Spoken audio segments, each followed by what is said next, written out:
Good evening. We're here with the pregame show. I'm Joey Peacock. I'm Jack Canaris. And I'm Roy Friel. This week around the prep has been filled with excitement. Starting off with the rugby team.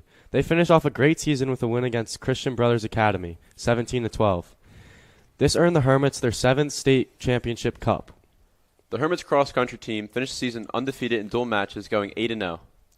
The soccer season came to an unfortunate end on Wednesday as they fell 5-0 to Pingree in the quarterfinals. Despite the loss, had a great season going 11-7-3, becoming the school's ever first Cal tournament champions. Now to the football team, where the Hermits will play St. John Vianney in the first round of the playoffs. This year, the Hermits offense is led by junior quarterback Ryan Gamble. He is currently thrown for 532 yards and 3 touchdown passes. Taryn Walker is leading the team currently with receiving yards, with a total of 255. Some other key receivers are freshman Paris Pratt, juniors Matt Castle and Mike Mewitz, and seniors Mike Distilio and Connor Hughes. The sophomore running back Julian Turney has the most rushing yards at 727 and the most rushing touchdowns with 9. He only has 5 games played on the season. Tristan McClear is also a key part to this backfield with 438 rushing yards and 6 touchdowns. The offensive line is led by seniors Noah Kreshman, Asher Jenkins, and Kevin Quinn. Then there's sophomores Joey Tenaglia and junior Vincent Isom at guard. Together, the Hermits have a total of 1,532 rushing yards and 671 receiving yards. Rory, how do you feel that the offense will do tonight? I think the offense will do very well tonight, considering the game plan Coach P has put in. Turney has done a great job in the games he's played. Yeah, definitely. Gamble's done a good job getting the ball to our receivers, having them make plays, and our offensive line has been killing it. Yeah, I agree with that. And on the other side of the ball, the Hermits defense has done a fantastic job. The defense is held down in the center by senior D lineman Rob Adamson, who after missing a few games with a knee injury early in the season has come back to lead the team in sacks and tackles for losses. Behind him and leading the team in tackles is sophomore linebacker Matthew Bonchek. Back in the secondary, there's a tie for the lead in interceptions between Tristan McClear and Jack Canaris. This defense has held their opponents to around 20 points a game. The heart of the defense is the front 7, which has held their opponents less than 100 yards on the ground in their 4-game win streak. Jack, how do you feel the defense will do tonight versus a very talented St. John Vianney offense? Well, I think the defense, we just need to stick to the game plan and make the right reads and tackle. Now, Joey, what do you have on the St. John Vianney offense? Well, stepping in after an injury to starter Aaron Von Trace, backup QB Michael Foley has 89 passing yards on the season with 1 touchdown pass. The 2 impact players for St. John Vianney are Jack Farrar with 124 yards and 2 touchdowns, and Kyle Reese with 105 yards and 1 touchdown. Both are seniors. Transitioning over to the defense for St. John Vianney, they have 2 shutouts on this year, 1 against Monmouth and 1 against Manasquan. 2 of their 4 losses this year have come in the 4th quarter, and they were leading before halftime. They lost to Raritan in the final minute as Raritan's running back scored a clutch touchdown. Then they had an overtime loss to Point Pleasant Borough. The winner of this matchup will travel up north to face the number 1 seed Don Bosco, who begins the playoff with a bye. The matchup will be a tough game for either team due to Don Bosco being not only number 1 team in non-public A, but also the number 1 team in all of New Jersey. I think the Hermits come in with a hot hand on a 4-game winning streak and have the home field advantage tonight. I think they should be able to grind out the win, and that'll be all for us today. I'm Joey Peacock. I'm Jack Canaris. And I'm Roy Friel. Please enjoy the game and go Hermits. Go Hermits.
Good evening, ladies and gentlemen, and welcome to La Rosa Stadium on the campus of St. Augustine Prep in Richland, New Jersey for another edition of Hermits Football right here on the Hermits Broadcasting YouTube channel.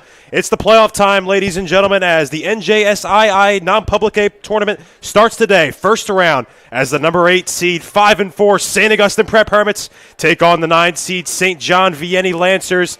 Kickoff in just a few minutes. Once again, welcome everyone. I'm Jimmy Bachman. Guys, alongside me today are Vinny Palestina and Ryan Marengo, just as always all season, as we are just moments away from playoff season beginning here in Richland. Guys, it's been an up-and-down season, bit of a roller coaster ride. The Hermits, a great run in the last few weeks. Coming into the playoffs, got to stay hot. How are we going to do that? Yeah, I mean, started the season 1-4, gone a 4-game win streak against some really good teams. This team has some momentum. It has found its identity, which looked like it had struggled to do earlier in the season. They have run the football with a two-headed monster in Turney and McClear, and that is really what has led them to this home playoff game. Yeah, on the defensive side of the ball, it's always been stopping the run for the Hermits defense. Haven't allowed a lot of rushing yards in the last few games they played on this winning streak that we've had. It's great to see them excited getting this home game here in the playoffs. Use that to your advantage. Use the crowd. Use the fans. And that's going to be big tonight. And we will be right back, ladies and gentlemen, with kickoff right after the national anthem. Stay tuned.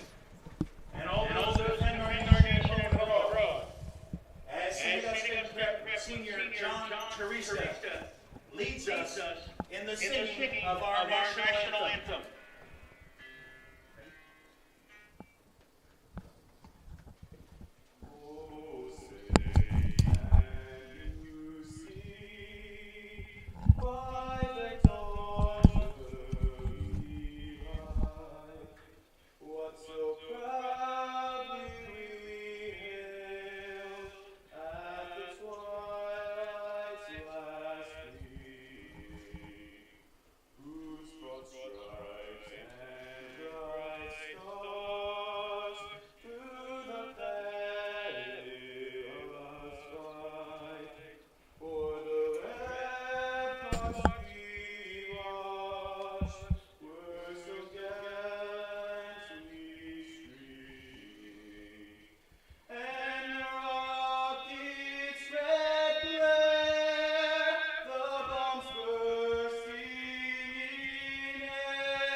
And we're back, ladies and gentlemen. Hermits Broadcasting YouTube channel. First round playoffs here in South Jersey.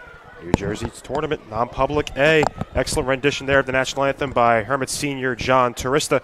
Guys, Hermits on a 4-game win streak to end the year. Had a break last week, did not play, so they're coming off that win against Lenape 2 weeks ago. An excellent game.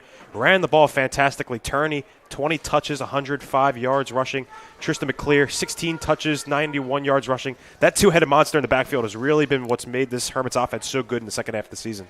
Yeah, including with that, like I said, Julian Turney coming over, he really was able to add to Tristan McClear's game, given that breaks off to the sideline. We talked about it last game for the Hermits against Lenape. Getting the balance, them coming off, staying fresh on the field has been huge. Turney, since arriving, has had over 100 rushes for 727 yards and 8 touchdowns so far for the Hermits. Actually, 10 touchdowns, I believe, on the stat correction there. It is huge for the Hermits to keep that going tonight, keep the run game going. Like I said earlier, the defensive line is going to come huge. A lot of pressure on the quarterback last time we saw this Hermits defensive line. That needs to continue tonight. Hermits will kick the ball away to start off today after the coin toss. Yeah, we saw in that game against Lenape, Rob Adamson really took over in that fourth quarter. Had a big sack to finish the game off. He brought in a lot of pressure that one time. He forced the quarterback to make a bad throw. Hermits got the interception and took that ball down the drive for the game-winning touchdown. So that Hermits defensive line has really been the star of the show on the defensive end. We'll see them come out first here today against the St. John Vianney Lancers. Also coming in with a record of 5-4, the 9 seed in the non-public A tournaments. So these two teams fairly evenly matched. It's going to be a fun one today in Richland. It's going to be our last stream of football for the year. Hopefully it's a good one. Hermits in the home navy. St. John Vianney in the away white. Freund to kick it away, and we are underway here in Richland. It's a beautiful night. Ball to be returned at the 15-yard line, and the Lancers still going. We'll take it up past the 30, and that's where they'll be downed. And out comes the St. John Vianney offense. Good coverage there by the special teams. You've seen that as a problem in the past for the Hermits. Good job starting off fresh in this game. No mistakes early. Play conservative, play smart on defense. Do not jump right here. Obviously, we saw a little bit of that play by Lenape last game where they were doing that little action on the offensive line. Make sure we stay special. Lancers have had an interesting season as well. They started off the year with a rough loss against Red Bank Catholic, then won 5 straight, and then dropped their last 3 to end the season. Their last game was last week against St. Thomas Aquinas. It'll be number 8, Michael Foley, running at quarterback today for St. John Vianney. Under center, it'll be a handoff on first down, which is not going to get anywhere. Great stuff there by the Hermits defensive line. That rush by number 26, Luca Minardo. Yeah, it looked like St. John just tried a little draw play there on first down. This Hermits defensive line has just been so good it runs up the middle. Wasn't able to really get anything there. And this Lancers offense has been through a lot of change this year after the devastating injury to their star quarterback, Aaron Van Treese, back in September. Van Treese with the spinal cord injury. Our thoughts and prayers out to him. Hope for a quick recovery. Our best wishes over to that Lancers team. We know they've dedicated their season to him as Foley has a catch there to number 13, Kyle Veriest. But this team has fought hard after losing their star quarterback, able to get into the playoffs as the 9 seed. Much credit given to them, and they're looking to pull off a bit of an upset on the road. It'll be 3rd down and 4 now for the Lancers. At their own 40, Foley in the shotgun. 3 receivers out. He's going to throw it out to the flat. It's caught by Verius. Then there's going to be a nice tackle there as he's taken down behind the line of scrimmage. It's number 13 for the Hermits, Alec Giancola with the tackle. Yeah, beautiful tackle out in open space. It looked like Verius was going to have enough room to get the first down if he was not able to make that play. Fantastic tackle. More credit there. Like I said, Mike Distiller got out in the flat there, rushed out. Great tackle to cause 4th down. Obviously, the Hermits not getting their opportunity here off the punt for the first offensive drive of the game. The winner of this game will play Don Bosco in the next round, the 1 seed. They have a bye as the punt there. Hermits will let drop.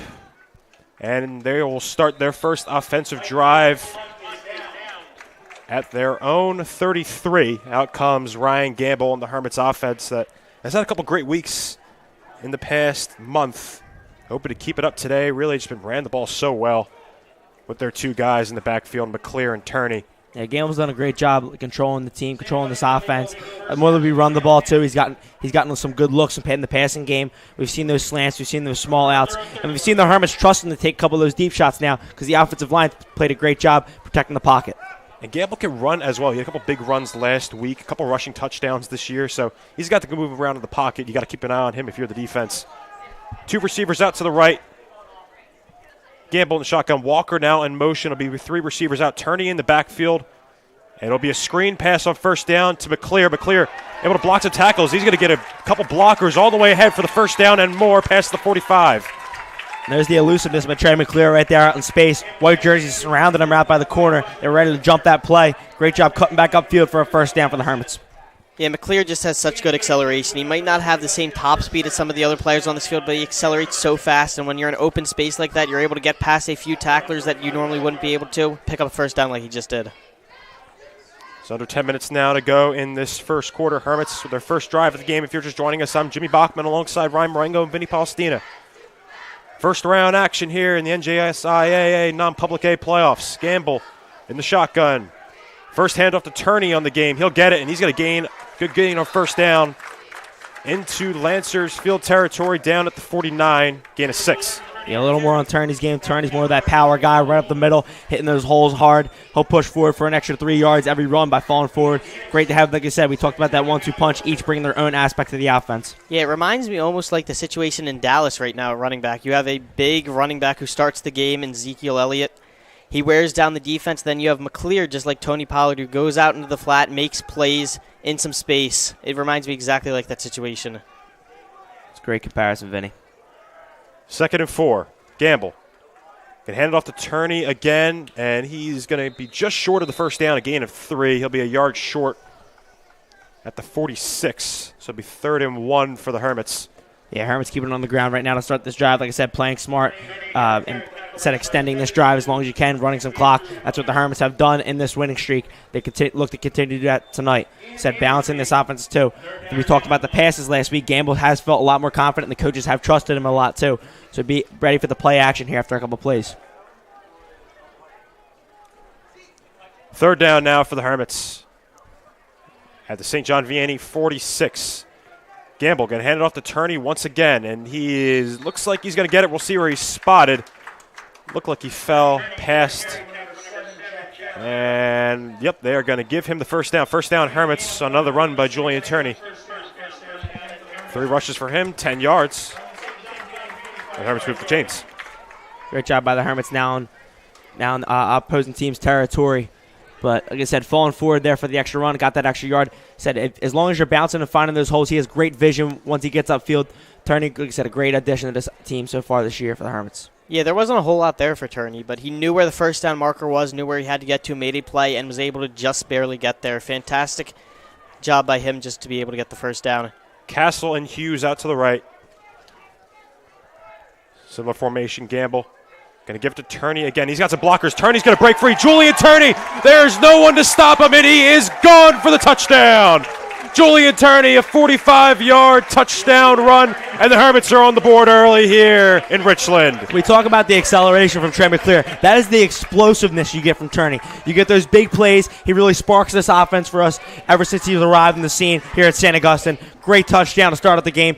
Hermits looking for that poise here, even in that playoff atmosphere. Great to see it. Yeah, no hesitation as soon as he hit the hole. He was off as soon as he ran into it. There was a couple of guys there, a couple of arm tackle attempts that just weren't able to stop him. Once he hit that hole, he had vision to the end zone, and he went straight there. Yeah, arm tackles will not stop Julian Turney, especially in, like I said, this playoff game. He's going to give it all he's got, for the Hermits. Kick is good by Antonio Freund. He's been excellent all year, and the Hermits go up 7-0. A quick drive, 4 rushes for Julian Turney, 1 reception by Tristan McClear, and the Hermits are on the board. Yeah, a little bit of a note on Freund. Like I said, we've talked to him over the last couple of weeks, too. He's felt a lot more comfortable as the season's going on. Obviously, he replaced Brandon Bispo, who's out for the year with an injury. Bispo in the past, great kicker for the Hermits, senior. It was unfortunate that we didn't get to see him on the field this season, but Freund, perfect this year. He's been amazing. And keep in your mind that in the last game of the season, Freund hit a kick for field goal from 41 yards, so he's got some range. And we were talking the other day, he says he thinks he can hit it from 45, and I definitely agree with that statement. So if push comes to shove in this game, if it's close and we need a field goal, Coach B can trust that guy within 40 yards. Speaking of special teams here, Hermits now have the lead. Make sure we play smart again on the kickoff here. We've had some ups and downs on special teams throughout the year. This is where the game's won and lost here for the Hermits usually. So the Lancers will get another shot here after punting on their first drive. Freund's kick will be deep and into the end zone for a touchback. Lancers will start their drive at the 25. Just give you an overview of how the playoffs bracket is looking right now. Don Bosco's got a bye. As I said, the winner of this game will play them in the second round. Number 5, Seton Hall Prep's playing number 12, Pope John. Number 13, Paul VI will be against number 4, St. Joseph's Montvale. Number 3, St. Peter's Prep against number 14, Notre Dame. Number 11, St. Joe's Metuchen against number 6, Del Barton. Number 7, Donovan Catholic will take on number 10, Hudson Catholic, and they'll play the winner. They will play number 2, Bergen Catholic, who is also on a bye. So a lot of the usual suspects at the top of the rankings here in New Jersey. Foley going to rush it himself on a sneak on first down and gain maybe a yard. That's it. Interesting play there on first down. Yeah, quarterback sneak is not a normal play you see on first down. That usually comes in 3rd and 1, 4th and 1, short yardage situations, trying to get a first down. Don't really understand what they were trying to do there on 1st and 10. Yeah, may have been, absolutely, like I said, a little bit of a messed up play there where they had to just take the handoff, taking up the middle. But we have seen a little bit from this offense so far. Said a lot of the power. The running backs are a little bit bigger. The receivers are a little bit bigger. They're going to use a lot of their strength that they have on offense for St. John Vianney. 2nd and 9 now for the Lancers. 4 receivers out. Saw them pass twice on their first drive, and Foley's going to look to pass again, but he's going to try to take it himself, and he's going to be taken down. First sack of the game for the Hermits. Bit of a tag team there. Number 56, Vincent Isom, and number 44, Matthew Bonchek get to him at the same time. Yeah, junior and a sophomore there. Future's looking bright for the Hermits. Great tackle there. Great sack. Forcing a 3rd and long now for St. John Vianney. That's exactly what you want to see out of this defense. Following the touchdown you just scored. Get the ball back and said, shoot some clock last drive. Great stand on defense so far on these first 2 downs. And that was a fantastic job by Bonchak and Isom. It looked like he was going to try and run up the middle, and Bonchak just completely clogged the hole. Isom came from behind. We're both able to reach the quarterback at the same time. So 3rd and long now. Foley dropping back, looking to get to his guy, and it's intercepted. Isom makes the grab, and the Hermits are going to start their next drive at the Lancers' 10-yard line. Isom just gets his arm up there and makes the grab. And we just talked about the smart play that Bonchak and Isom made in the last play, but a great read by Isom there. As everybody attacked the quarterback, he saw the screen, fell back, and was able to reach up to knock it down, but was able to bring it in for the interception. Great defensive play, great intelligence by this defense so far, playing smart, getting another red zone opportunity to score again for their second score of the game for the Hermits offense. And that's such a hard play to make when the quarterback throws the ball and you're only like 4 or 5 yards behind. It's so tough to get your reaction time up because the pass isn't coming to you. You're trying to predict where it's going. So being able to react to that ball, just not to knock it down, but to intercept it, is fantastic job by Isom. So the Hermits are in business here, starting their next drive on the Lancers' 11-yard line. I think it's safe to say it's his first interception of the year as a D lineman. Couldn't come at a better time. Walker in motion, Turney in the backfield again. He already has a touchdown today, and he's going to get the ball on first down. Turney, he's got some blockers, and he's going to be taken down at the 5-yard line. Gain of 6 for Julian Turney on first down.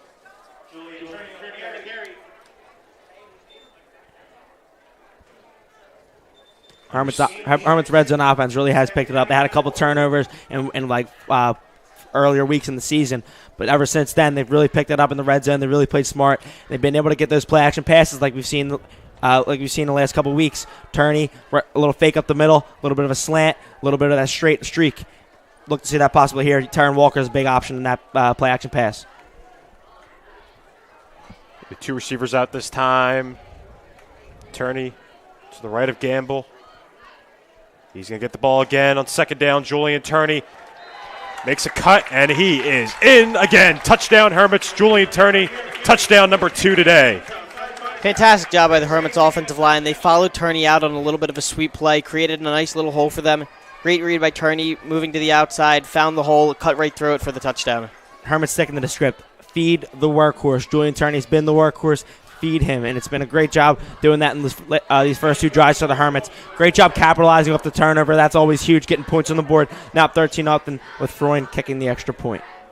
And this is exactly the kind of start the Hermits wanted. They like to get out in front early. It allows them to establish the run game later in the game, get more rushes, waste out the clock, and then their defensive line, which is their strength, they're able to rush the quarterback a little bit more with a lead. Freund knocks down another kick, and just like that, the Hermits are up 14-0.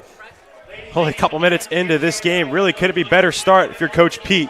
Yeah, just as we mentioned in previous games, offensive and defensive line. Offensive line is provided for the run game, open up holes. We've seen it on both drives so far. Defensive line come up with the sack and then come up with the interception there.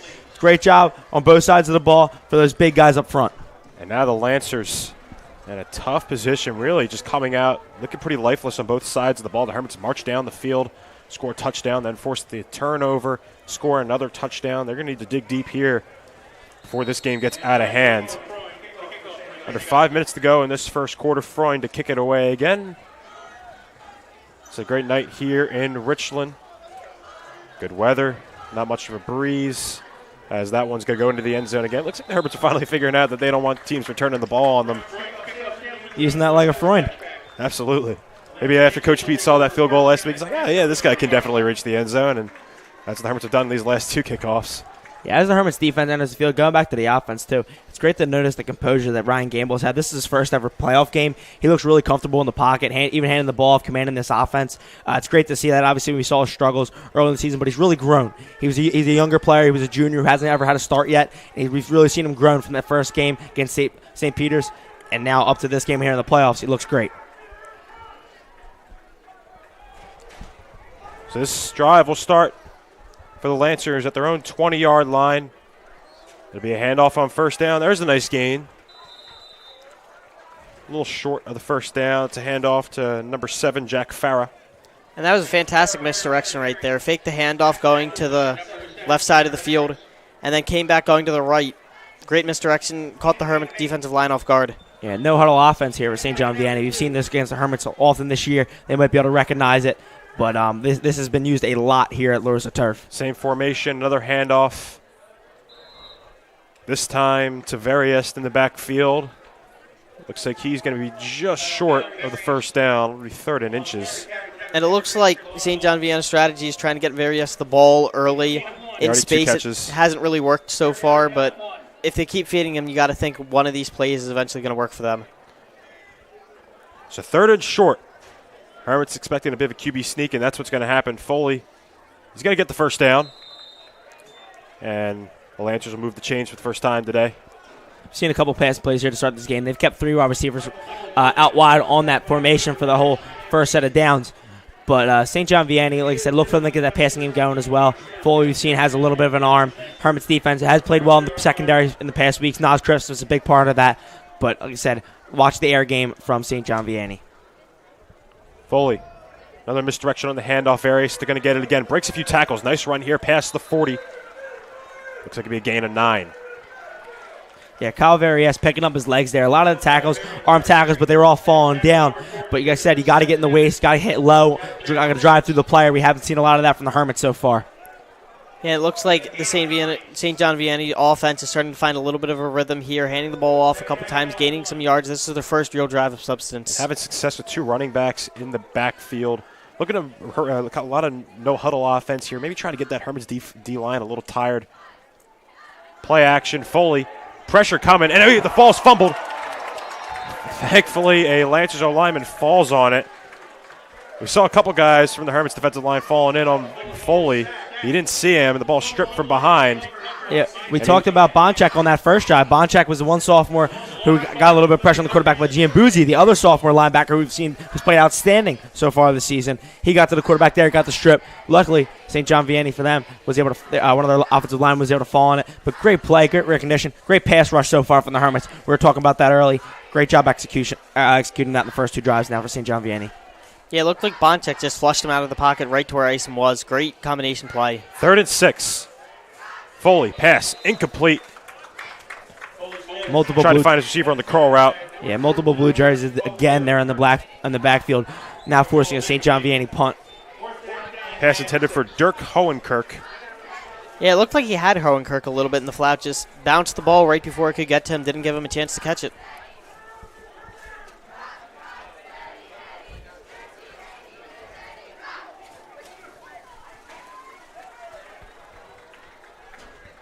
So the punting unit out for the Lancers again. 3 drives so far for them, a punt, an interception, and now another punt. As the Hermits could possibly go up 3 scores here before we even reach the end of the first quarter. Looks like they're sending a little bit of a blitz here on the punt. Good snap, punter will get it away. Decent punt here. Hermits are going to let drop. Doesn't take a very preferable bounce for St. John Vianney as the Hermits will start this next drive at their own 35. Yeah, a little bit of same field position here for the Hermits. Said what they've done well so far is they've played great up front, both sides of the ball. We talked about that. But what would you guys like to see out of the Hermits now? Like I said, up 2 scores. What's the game plan here? I mean, you just got to keep handing the football off until St. John Vianney proves they can stop it. Until that, just keep pounding the rock up the middle, make them tired, waste some more clock. You have a lead. Just keep using that ground game that's been working so far. We'll see how it works so far. I mean, the Hermits have in the past have not been afraid to try a little play action, try somebody deep. Guy like Connor Hughes or Matt Castle, maybe even Paris Pratt, someone there in the game, which they've gotten creative with that. You know, once they see John Vianney, those linebackers are just so ready for the handoff. Maybe a lot of one-on-one matchups for the receivers. As a little trickery there on the handoff. Gamble's going to try to take it himself, gain 1 yard. Yeah, it looked like Gamble was just caught right there by number 77, Tiffany O'Dowd. Great tackle at the ankles. It looked like Gamble was going to be able to pick up a decent chunk, maybe even a first down if he wasn't able to make that tackle. Yeah, we haven't talked about it enough. We did talk about a little about that pass a second ago. But when we have this offense, we have a lot of receivers that are being used. We got Connor Hughes, Mike Distilio. We have Nas Christmas comes in at some points. We got Taryn Walker at the tight end position, and various more receivers that have come in for the Hermits this year. Castle. They love their options. They love having a lot of guys get the throw to, and it really opens up that run game too because the defense has to respect those receivers. 3 receivers out now. It'll be a handoff this time to Noah Gurdinich. He'll gain a few on second down. Yeah, we haven't called Grindinich's name in a minute in the last couple of weeks, but Grindinich was a big part of that big part of the start of that win streak we had with that running game as Turney started to get into the offensive flow. But we had Turney, Grindinich, and we had McClear. All three of them really forming a trio in that backfield, bringing, like I said, a different perspective. Grindinich a little bit of a smaller guy, a little bit using the passing game, and you'll also see him getting through the holes, finding his way, wiggling through as a smaller guy in the holes. So under a minute now left to go in this first quarter. This could possibly be the last play. 3rd and 7 for the Hermits at their own 38. 2 receivers out to the left. Walker in motion. Gamble takes the snap, drops back to throw. Gamble, he's got time. Gamble still looking. He's going to try to take it himself, and he's going to be taken down. Oh, that throw. Ooh, lucky. It looks like he got that off incomplete, but fortunately, if that was an inch over, that would have been an interception, possibly a pick 6. So. Yeah, that was just bad play right there. 3rd and 7, take the sack. Don't do anything stupid. You're not going to be able to get the first down anyway. Coverage was good. Even if he threw that pass perfectly, he wasn't going to get enough for the first down. Just, you don't want to give St. John Vianney a chance to get an interception and get chance in good field position to put a score on the board while they're already down 2 possessions. So 4th and 7, Hermit's punting unit comes out. Yeah, going back to what I said before the game, don't make mistakes here, especially early. This is a big playoff game for the Hermits. Like I said, having home field advantage is another huge advantage that we did get. Don't mess that up. Don't make any little turnovers and mistakes on defense and special teams that, like I said, that you normally wouldn't make. And in this playoff atmosphere, it makes it 10 times bigger if you don't. Roy Friel to punt it away for Prep. Ooh, good snap. He gets it off just barely. Fair catch called for. You're going to let it drop.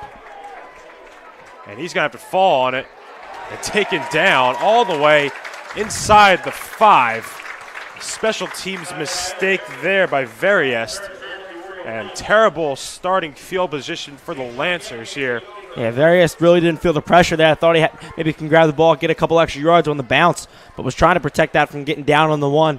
Not a great call there by Veriest. Obviously, the Hermits defense. Great punt, though, by Friel. That was about a 70-yard punt by Friel there. Pretty close.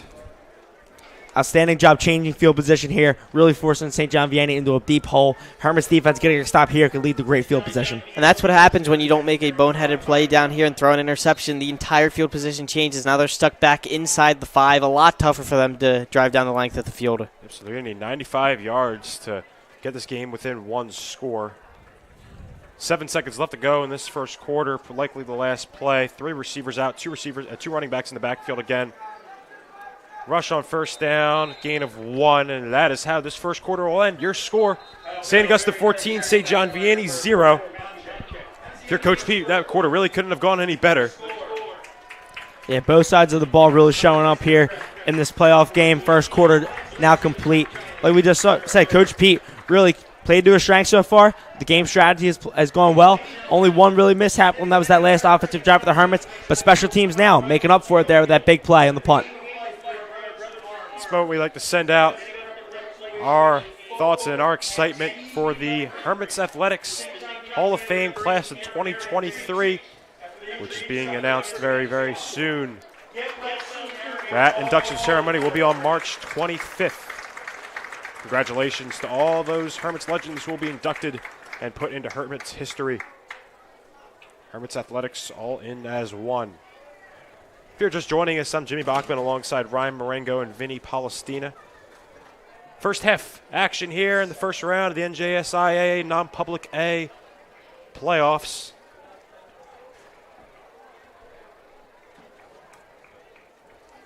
I've gotten better and better in saying that in one go now. I don't even have to look at my paper to read out the letters. We're getting old. Exactly. We've been in the booth for a while. Oh, it's our last game as well, ladies and gentlemen. I know. I'm very emotional. I don't know about you guys. Yeah, it's been years in the it's been years in the making, obviously, with us up here. But it's been exciting. We've gotten to see a lot of players come in and out of the program here. We've gotten to enjoy it from the stands, but especially in the booth here, getting to announce and talk about these guys and meet with these guys in school. It's really been a pleasure. Yeah, like I said, enjoying here for 3 more quarters here, Hermits football on the roast of turf. We'll you talk never about know. that a little we could more. get another. We could get another playoff game. You got to beat Don Bosco, and then you got to hope some things happen. So the odds aren't 0. We thought the odds were pretty slim going before this game as well. So it's a handoff there on second down, small gain for the Lancers. Hermits are hot. The winner of this game will play Don Bosco. If you remember last year, not good memories, but memories, the Hermits lost to the Iron Men in the state semifinals here in Richland.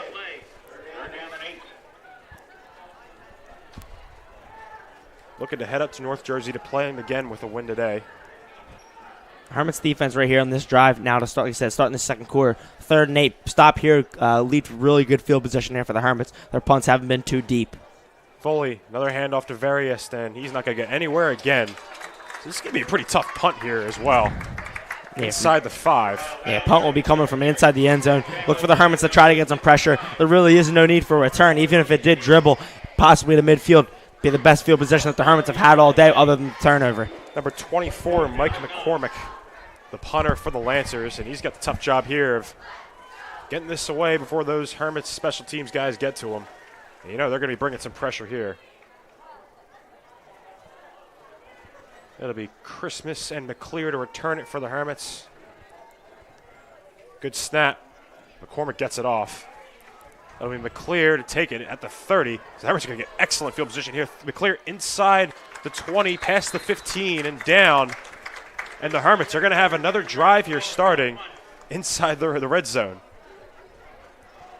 And fantastic field position right there for the Hermits. As we said, that punt was just really tough from inside the 5. You can't really get a whole lot on it. You got to get it off quick. And then even then, there's just not enough time to be able to make a play before they're down in the red zone like they are now.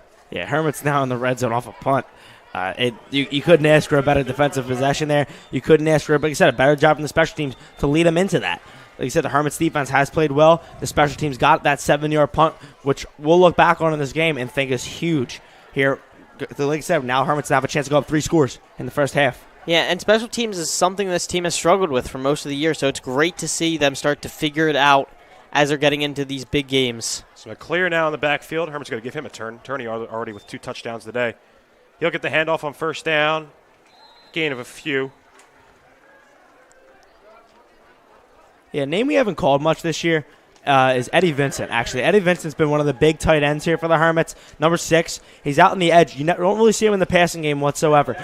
But blocking-wise, he has sealed the edge for a lot of the big runs we've had this year. He's got up to the second level of the linebackers, and he was on that Turney run as well. Giving him really his flowers here in this playoff game. This is the last time we'll get to announce him, most likely. But Eddie Vincent, great job so far this year. Like I said, look to see that for the rest of the game as well. Similar formation. Castle and Hughes out to the right. Walker in motion. McClear behind Gamble. He'll get the ball on second down. Gets a good block. Tristan McClear tries to break a tackle. He'll be taken down inside the 10 at the 8. So it'll be 3rd and about 4 here. Yeah, Hermits have options here. Obviously, Julie Turner, he could definitely get those 4 yards. We've seen it in the past. Wouldn't be impossible to do it again. But that play-action play here in the red zone, always an option for the Hermits. We've seen it used in the past. But we also might see that St. John Vianney is ready for that here on 3rd down. Yeah, we have seen that play action slant a decent amount of times when they get into these short yardage situations in the red zone. They like to slant right across the middle, and the one wide receiver set kind of catches the defense off guard. And we're going to have a timeout call here by the Hermits. Smart Near the timeout 9-minute mark. Coach Pete want to talk things over. Yeah, smart timeout. Like I said, going up three scores in a playoff game in the first half. You couldn't ask for a better start, obviously. But here it is, the execution, though. You got to punch this in inside the 10. This is the big opportunity here for the Hermits. Not do or die, though. We have seen, like I said, we talked about Freund. This is obviously within his range. So I wouldn't be scared whatsoever here. Exactly. What you could safely see here is that you're going to go up 3 scores regardless, basically, excluding there being an unlikely turnover. Knock on wood.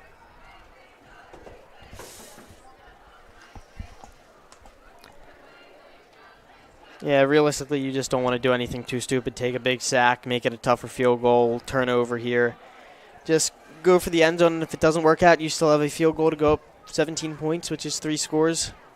Yeah, like we talked about mishaps. Like we saw it 3rd down the last drive of Ryan Gamble. As you're getting sacked, take the sack here. Take the points. Take what you can get. No crazy plays. No trying to extend the play too far as well. We see that even in the professional to college to any kind of further part of football in the game where people try to extend the play too long, and that's where all the mistakes are made. Turney back into the game for the Hermits. It'll be Hughes and Castle out to the right, Walker out to the left. See what Coach Pete calls here. 3rd and 4 at the 7-yard line. Play action. Gamble looking on the slant. It's caught for the touchdown. Matt Castle with the grab. And Ryan Gamble's got himself a touchdown on the board. Yeah, beautiful slant route right there. Just ran across the middle of the field. Got inside leverage. Perfect throw by Gamble to get the touchdown. God, we feel like Tony Romo up here talking about that slant right before the play happened, but that's great. As I said, great execution by the Hermits. Great play call by Coach Pete, getting the call out timeout. Maybe psych the defense out. Maybe think we weren't going to call that. But up now, 20-0 here with 9 minutes left to go in the second quarter. Outstanding start for the Hermits here with an extra point pending. Good snap, good hold. Boom. And Freund is 3 for 3 today on extra points. So at the 9-minute mark in the second half, the Hermits up 21-0, and the route is on. I wouldn't call it a rout yet. There's still a lot of time in this game, but great lead for the Hermits to start off. This is exactly what you wanted if you're Coach Pete. Yeah, this is where, like I said, we talk about the special teams, we talk about the defense holding up their end of the bargain here. Offense really has executed on all fronts, getting the best of field position. That's because of the defense and special teams. Now for the rest of the game, just need to keep that momentum. Obviously, the game wears a lot of guys down. The more you're on the field, more tired you'll get. But the adrenaline's got to be pumping here, up 21-0 here in a playoff game.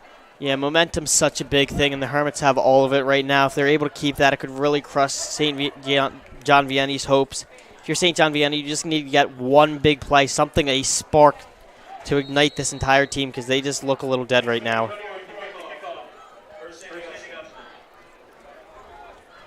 So Freund to kick it away now.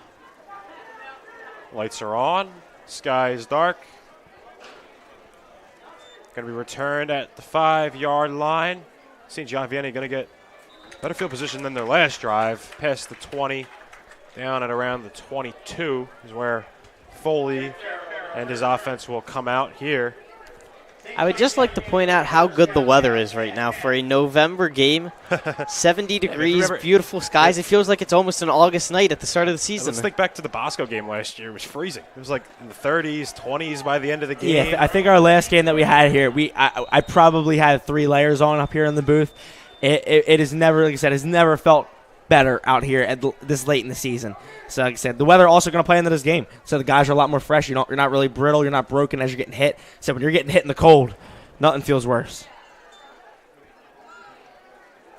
Here's a flip to the running back here, or the receiver, excuse me, on the jet sweep. It appeared to be good gain. A good gain there by Farrah. Farrah got to the outside again. You've seen him get a lot of the touches. He's being used a little bit of that wildcat option just all over the field, taking the ball in different parts of the field, whether it's special teams, receiver, running back so far. Great job utilizing him. He's going to be one of the more explosive players here for this offense for St. John Vianney. Yeah, they've had their best plays so far in misdirection, and we just saw that right there with a nice gain on first down. 2nd and 1 at the 31. It'll be another handoff. He's going to be short. That's number 26, Minardo again. Yeah, Minardo's a fullback, man. He is a big boy for a running back. He said he's got that little short, stocky body, but like I said, that's really used for hitting those holes hard, gaining those hard, tough-nosed yards now for St. John Vianney. I wouldn't be surprised to see him in some situation just like tonight, 2-3 yards. This is where you got to utilize a player like that. And I don't know if you saw it, but here on the outside, one of the receivers for St. John Vianney tried to block Nasir Christmas, and he got absolutely body slammed to the ground. Nas Christmas. He's a big dude.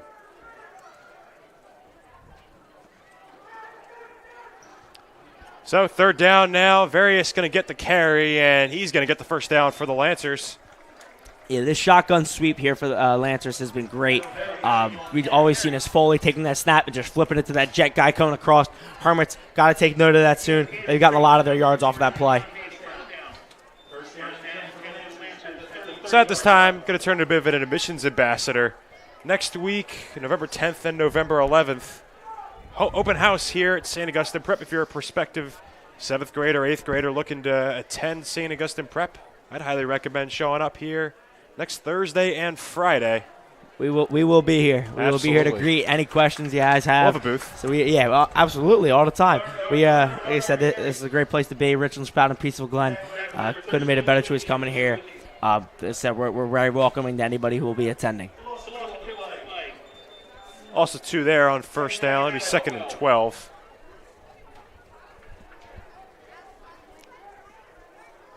Under 7 minutes to go. 4 receivers out. Foley going to drop back to throw, and that one misses his target, intended for various, incomplete. Yeah, Rob Adamson applying the pressure there on the quarterback, and then pressure out in the flat from Mike DeStilia. They're about to make the tackle, as well as safety Jack Canaris. So a lot of these sophomores making plays here. It looked like Foley was trying to lead Various just up the seam a little bit, out of the flat, get some momentum going forward, but there was such good coverage that he just wasn't able to, or he would have taken a massive hit.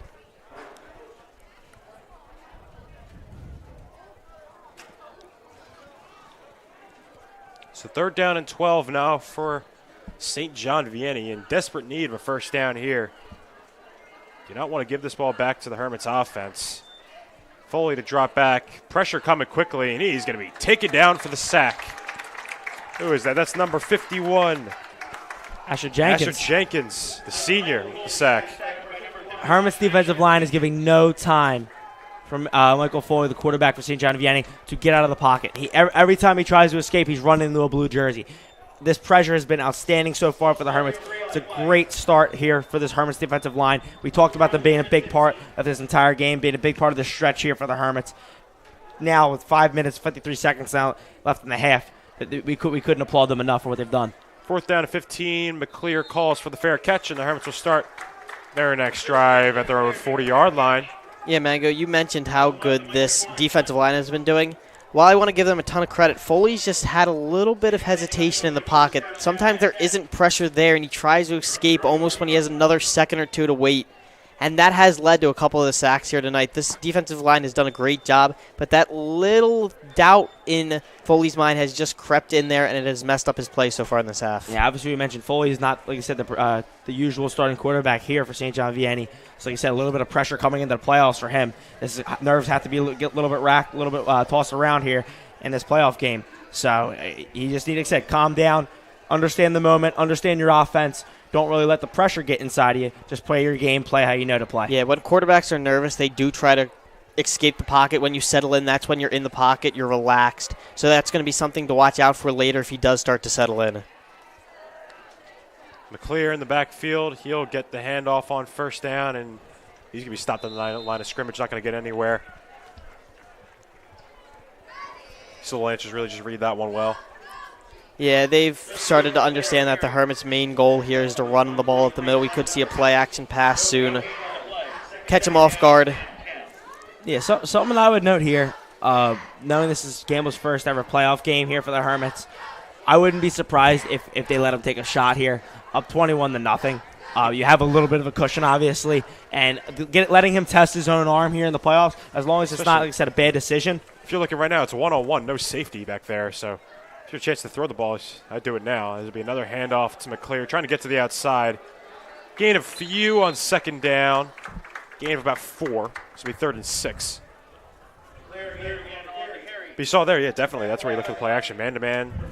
Yeah, they've moved the safety down into the box after they realized the Hermits were going to try and run the football. So that opportunity is going to be there for the Hermits if they want to take it.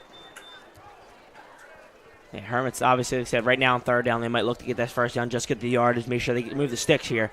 But early downs are always the option. 1st, 2nd down, it's never, like I said, a bad thing to take a shot there if you have it, especially with no safety. Hermits, they've been pulling up their safety number 3 closer to that linebacker spot, maybe a little bit of strong safety action.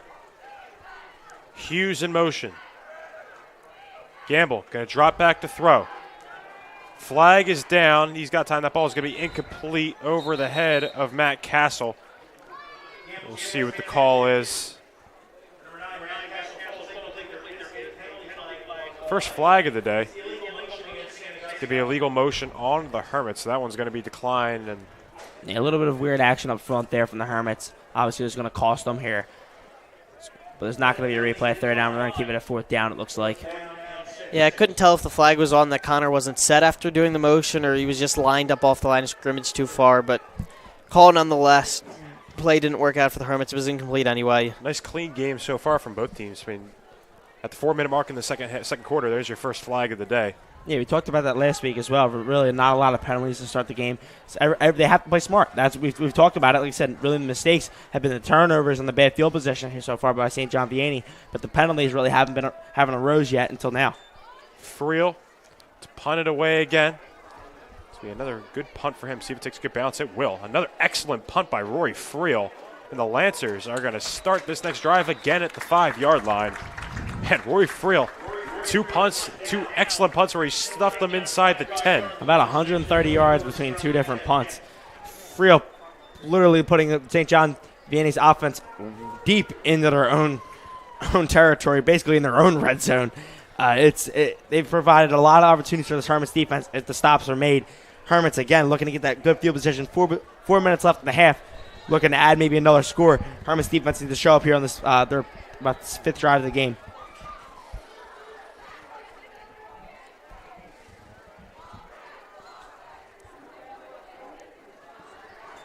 So 4 minutes now for the Lancers to try and do something.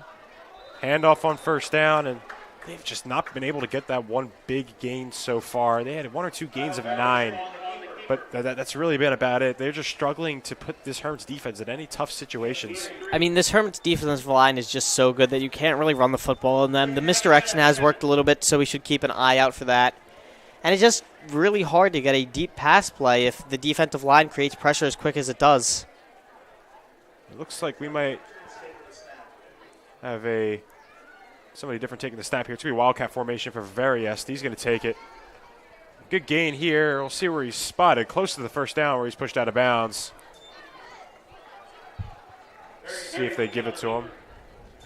Looks like he's going to be just short. It'll be 3rd and 1. A little bit of a better job getting out of their own territory here so far, getting out of closer to their own goal line. At least trying something different there with the Wildcat. Yeah, We've seen the quarterback sneak a couple times tonight, too. At 3rd and 1, we could see that again. And looks like similar Wildcat formation again. yeah, they haven't driven the shotgun formation. So Variest, high snap, just able to get it. He's going to try to take it himself, and Nope. lost 2 yards. Nope. Exactly how to describe that one. He is stuffed. Yeah, I don't know what the thought was there. Obviously, we just talked about the QB sneaks work, and we talked about Minarda being a big running back, really just powering up the middle. They spread everyone up there on 3rd and 1, and was not the outcome you were obviously looking for. And they went into a Wildcat formation, so you weren't even expecting the pass. You knew it was run the entire way. Number 43, Donovan Linthicum, all over that one. That snap was just so bad, too. It looked like Various was going to try and catch a snap on the run, and it was snapped high, so he had to jump up, grab it, and then once he was able to corral the ball and get down on the ground, there was just nowhere to go. Looks like he took 1 step forward, too, as that snap was made. So maybe it would have been high either way, but it made it a little more difficult for himself. Had to jump up and grab that one.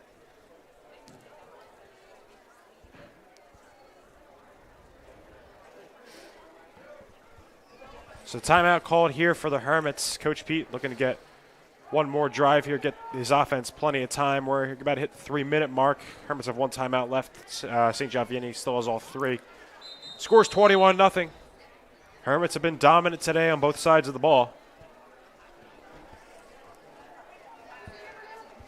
And another tough punt here from McCormick inside the 10.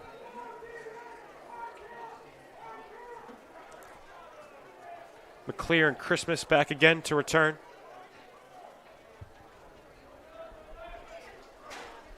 McCormick inside his own end zone. Oh, it's a fake. And that is not going to work out at all. The Hermits will start this drive at the 11. A failed fake there on the punt. They thought it was a witty game plan there, but inside your own 20-yard line, that's not the play usually. After Coach Pete just called the timeout, too. That doesn't make any sense to me. If you're doing a fake, you want to do it as quick as possible, catch them off guard. Doing it after a timeout doesn't really allow for that to happen. Yeah. 3 minutes left, and Hermits are inside the 15-yard line. The Hermits basically game being gifted here another at least 3 points, but like a good chance at 7. But again here, just St. John Vianney just unable to get anything going, and it just mistakes, careless mistakes, and that's been killing them so far here today. And the Hermits have taken advantage. Yeah, this is the 3rd time all game that the Hermits have started inside the 20 on one of their drives. Between the interception and now the 2 said punts or fake punt and then a punt that was returned forward. And Julian Turney. He won't go down. Yeah, this is the real JT. Jonathan Taylor really hasn't showed up this season, but you need him on your fantasy. You need Julian Turney on your fantasy. Julian Turney has. Trying to get touchdown number 3 here in the first half.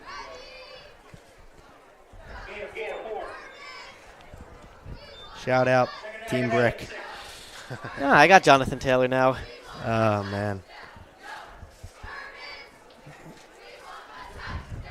You need the Monstars and Julian Turney to give his powers back.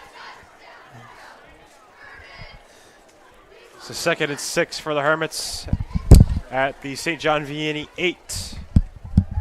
Turney in the backfield with Gamble. Gamble takes a snap, handoff to Turney again, trying to get to the outside. And he's going to be taken down, a gain of a few. It'll be 3rd down at the 5. And we saw on a 3rd and short play last time. They went to the play action slant. They have that option here again, or they could go another run up the middle. So inside 2 minutes, 3rd down and 3 for the Hermits is what it's going to be. Saw them throw it on 3rd down last time here in the end of the red zone. Quick little slant to Matt Castle for the touchdown. See if they try something similar or just hand it off to Turney again. Either one will make sense here. So 2 receivers out to the right. Gamble hands it off to Turney. He's got some blockers. He's going to be close, and we'll see how it's called. He's in for the touchdown. Julian Turney, not 1, not 2, 3 touchdowns today for the sophomore running back. In just the first half, too. Fantastic game already for Julian Turney. He was just able to follow his blockers upfield into the end zone. Fantastic run, used his vision, didn't go through anything too fast, was able to find his way in the end zone. Yeah, there's senior linemen now, too. We got Colin Sherlock was actually the guard on that drive, too. Sherlock getting in the game, like I said, as a senior, really leading those blocks. Broke to his side, pushing the pile there. It's a great job of him, Cressman. We've seen Kevin Quinn all year. Really been a lot of those leaders up front. 4 scores down for the Hermits the first half. My AP literature class representing well today. Him, Asher Jenkins with the sack. Fellow Hermit brothers. It's been great to see. Freund now 4 for 4 on the day as the Hermits go up 28-0. Vinny, I think I can officially say now the route is on. Yeah, Maybe. I think that's pretty easy to say. 28-0. A minute 19 to go until halftime. Especially since St. John Vianney's just been able to string almost nothing together. I don't think they've been in St. Augustine territory this entire game. Yeah. So I do want to mention, though, as we go back, let's flip back to the Hermit side of it. A lot of these seniors, we just mentioned a couple of the guys on the offensive line, but scattered throughout this team, they really have grown as leaders this year, really learned from those previous groups. But this is kind of, like I said, this has been really special for us up here, too, as well. This is the first, like I said, over the last 2 years, really, but specifically this year, we know these guys on the field. We know all these guys in the field really personally, especially these senior guys, and getting to see them play, making these plays and stuff, getting to see them in the halls at school has been an amazing experience. It's really grown the bonds between everybody here, and getting to see these guys really get to mesh together as a team and lead these younger guys to become the future of this program has been great, and it's really led them to the success they've found this season. Absolutely. As St. John Vianney going to try to return this one up to the 30. And yeah, it's definitely been a fun season because we remember coming into this year thinking, oh, this is going to be a down year. That was the mood a lot of people were having.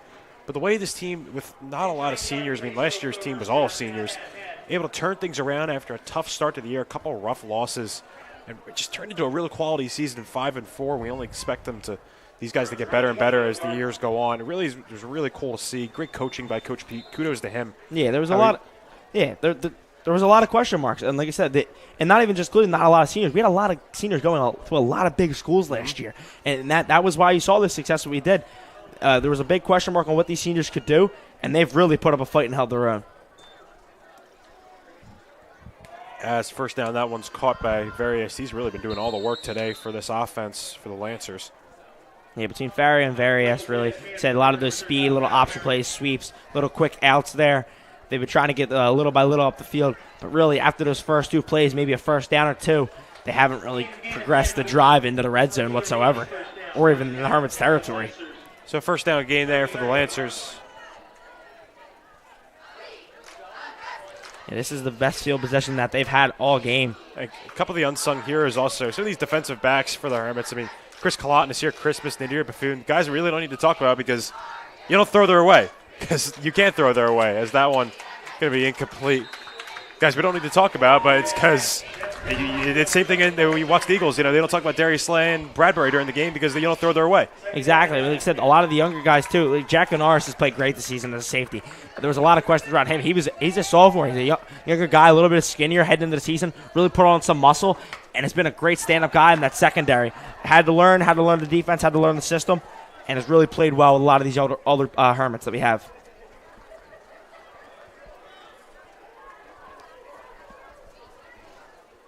So 2nd and 10 for St. John Vianney. Looking to get a little life here before halftime with a minute to go. Screen pass there. And it's going to be a loss of yards. That one caught by Joe Marcello. He's going to lose 2 on the play. Mike Distilio has been all over the place with this defense today. Making tackles in the flat, been in the backfield. That last play, he was the person applying the pressure, not a D lineman. We had a corner blitzing, and these guys he has been all over the place on this defense. And we've seen him on offense in the slot receiver position as well. Really, one of the only guys we really even see on both sides of the ball. It's been great to see him. He's really been a workhorse. He's worked for it all 4 years here for the Hermits, and as he's gotten his shot this year, really made the most of it. Yeah, great shout out right there, Mango. A little bit of an unsung hero on this Hermits team, but he has done a lot to be successful for the season. So 15 seconds now left. We'll see. Lancer's going to try one more play. Whistles are blown. Looks like we got a timeout called. And we do.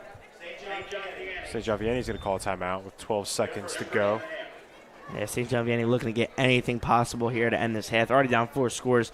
Even a chance. Mistakes aren't really what they're caring about right now. Any kind of miracle play they can find with 12 seconds left in the second quarter is what they'll be looking for. Hermits defense, obviously, I just drop as many secondary guys back. You can get a pressure with a 4-man rush, obviously. We've seen them do it before. Trust your big guys up front. Trust your Rob Adamsons, your Asher Jenkins. That would be the strategy here with 12 seconds left.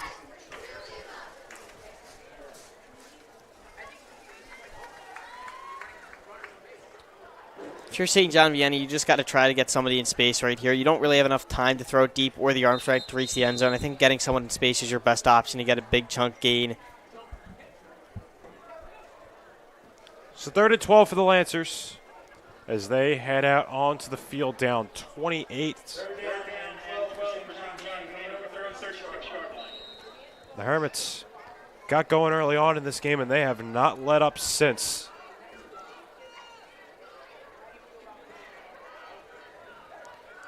Scored a touchdown on their first drive on a 45-yard run from Turney.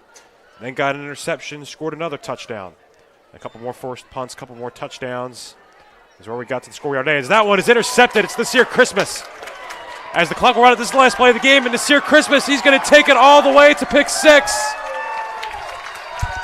And the lead expands for the Hermits. Merry Christmas, everyone, and a Happy New Year. Nasir Christmas just sat out there in the flat. I don't know what Foley was really looking at. He threw it right at him. Great play by Nasir Christmas after that to be able to bounce it to the outside, get past a couple of guys, have some blockers in front of him, and find a way to get in the end zone on that last play before the half. And that's the last thing you can let happen there. I mean, just that's crazy from this Hermits defense, how strong they've been today. Nasir Christmas, I was talking about how we don't need to talk about these D-backs sometimes, and the good little announcer's jinx right there. This is one of the guys I mentioned gets a pick 6.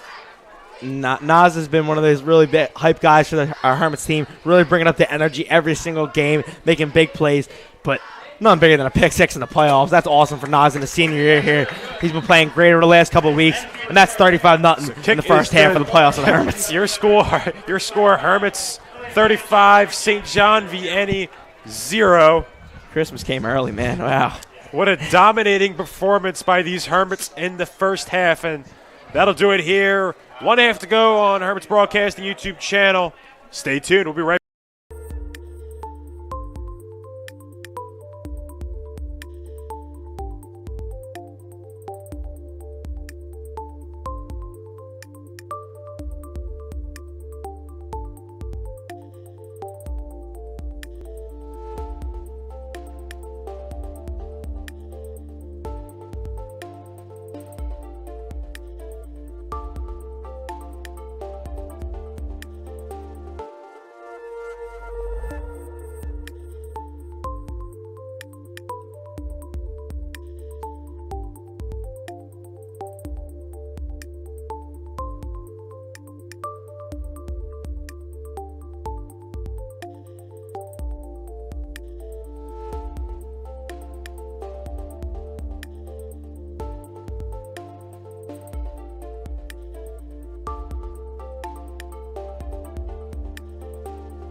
Welcome back, ladies and gentlemen. Second half of Hermits football here. First round of the NJSIAA non-public A playoffs. It couldn't get much better in the first half. Hermits up 35-0 to start off here, and they're going to get the ball. Guys, you want to give me some of the stats from the first half? 101 total yards of offense for this Hermits team, up 35-0. That is the biggest shocking stat we've had all year. To be able to only have just over 100 yards and go up as much as they are right now is absolutely incredible, and it's a testament to how good field position their defense and special teams has allowed them to get. 20.2 yards per touchdown drive. They only have had to go 20.2 yards. We talk about the special teams, the defense, they put them in the positions, but the Hermits offense has executed it too.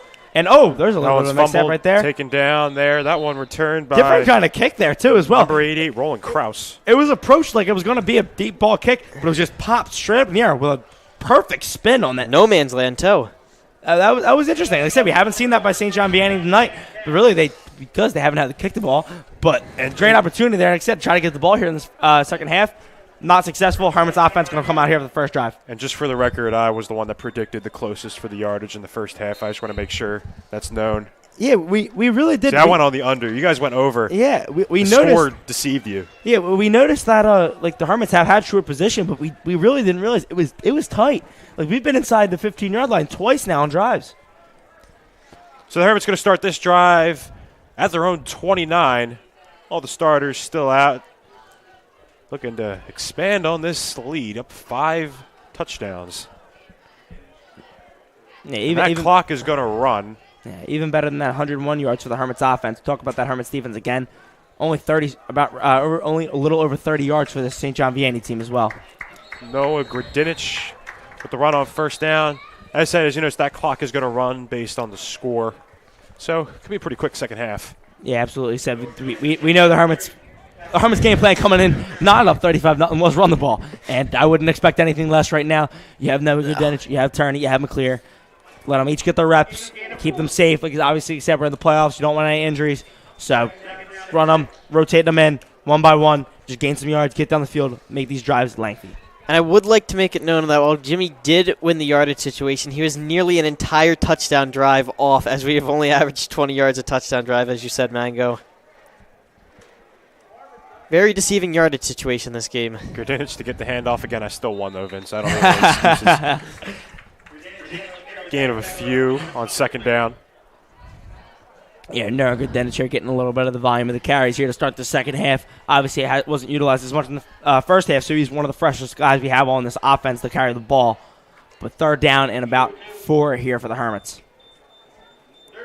And just listen to how quiet it is right now. The Hermits really just took the life out of any crowd at all. They really just silenced any momentum that St. John Vianney has. Yeah, Hermits sideline quiet for the offense, making sure everything's settled.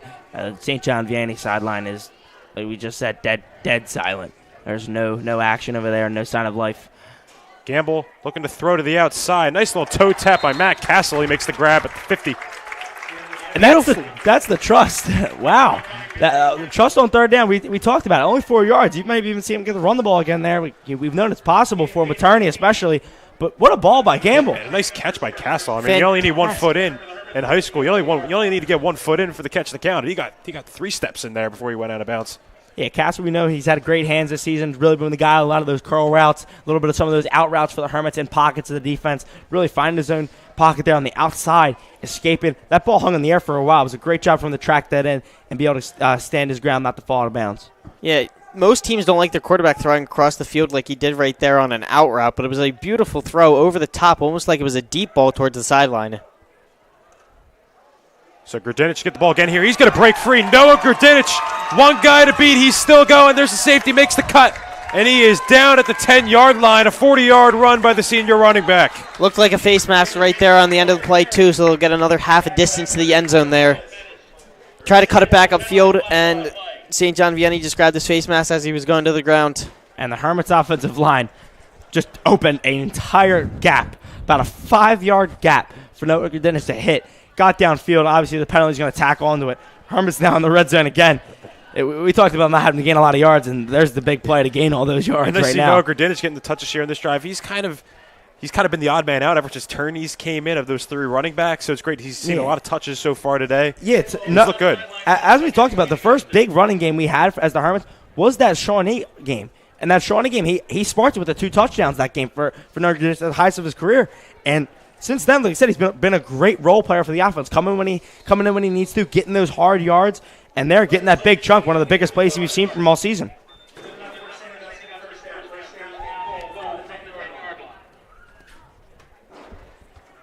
And while we don't see Noah on the stat line as much, he does play a big part in this offense, just going in to spell some of the carries for McClear, for Turney. It keeps him fresh on the sideline, not too worn out, and that's his big role in this offense. He does it to perfection, has some really nice runs, as we just saw there off of those carries. So look to see if Gordinich gets it here again. It'll be first down and goal at the 10-yard line. 2 receivers out. Walker in motion. As Gordinich will get the handoff again. And he's only going to gain a few on first down, up to the 8.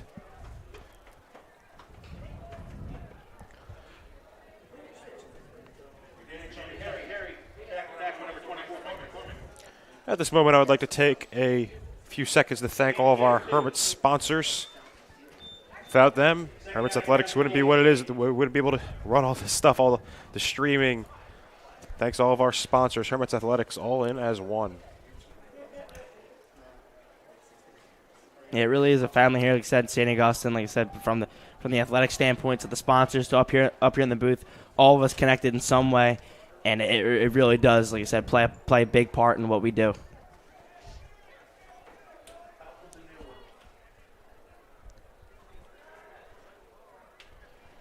Second down, Gordinich gets the handoff, and he's going to get up to the 5 where he's taken down.